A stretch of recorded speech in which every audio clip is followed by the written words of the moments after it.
қазіргі таңдағы жастар мәселесін қозғадым да. Әрбір көкірегінде елімді соққан жүрегі бар азамат өзінің ана тілінің шығу тарихын міндетті түрде білу қажет.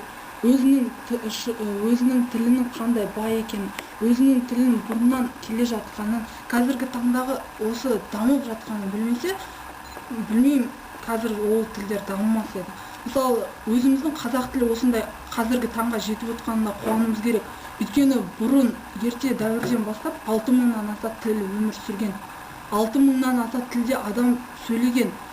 Бір ғана адамзат емес, әрбір ұлт өкілдері. Мысалы, қазіргі таңға соның 1/10 бөлігі ғана жетіп отыр. Яғни оның ішінде қазақ тілі бар дегеніміз. Мысалы, сол жоғалып кеткен тілдердің арасында қазақ тілі жоқтығына қуануымыз керек. Мысалы, қазіргі таңда ұйғыр елін алсақ, оның тілі бар, елі жоқ. Дұрыс па? Ол негізі мемлекеттік дәрежеде қолданылмайтын тіл.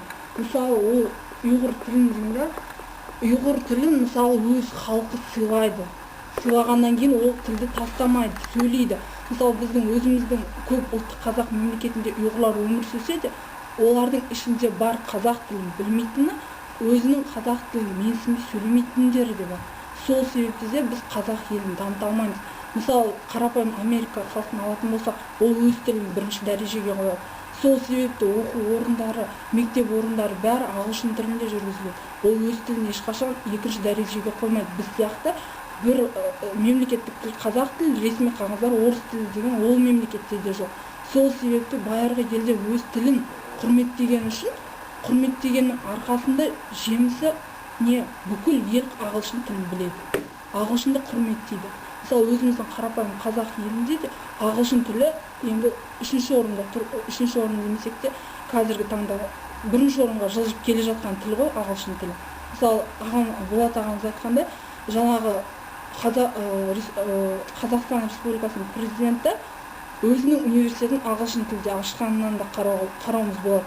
Өз тілін емес, өзгенің ұлттың тілін құрметтеп тұрғаны деген. Егер де оны қазақ тілінде мүмкін ашар болса, мүмкін бізде ағылшын тілі сияқты бүкіл мемлекет білетін, бүкіл мемлекет сыйлай білетін тілге айналатын шығар. Соған көп көңіл бөлсе деймін. Мысалы, енді айтатын болсақ, мысалы, шынында да қаншама рет осы ел үшін, тіл үшін сонша жанын адамзат пида етті, жанын қиды. Өз өмірін емес, өзінің елі тілі үшін өмірін қиды. Міне осы үшін де мысалы ойланып қарасақ болады. Қазіргі таңда мысалы тәуелсіздігін көк аспанда желбіреп тұр. Өзге елдер біздің тәуелсіздігімізді мойындады, қазақ елі бар.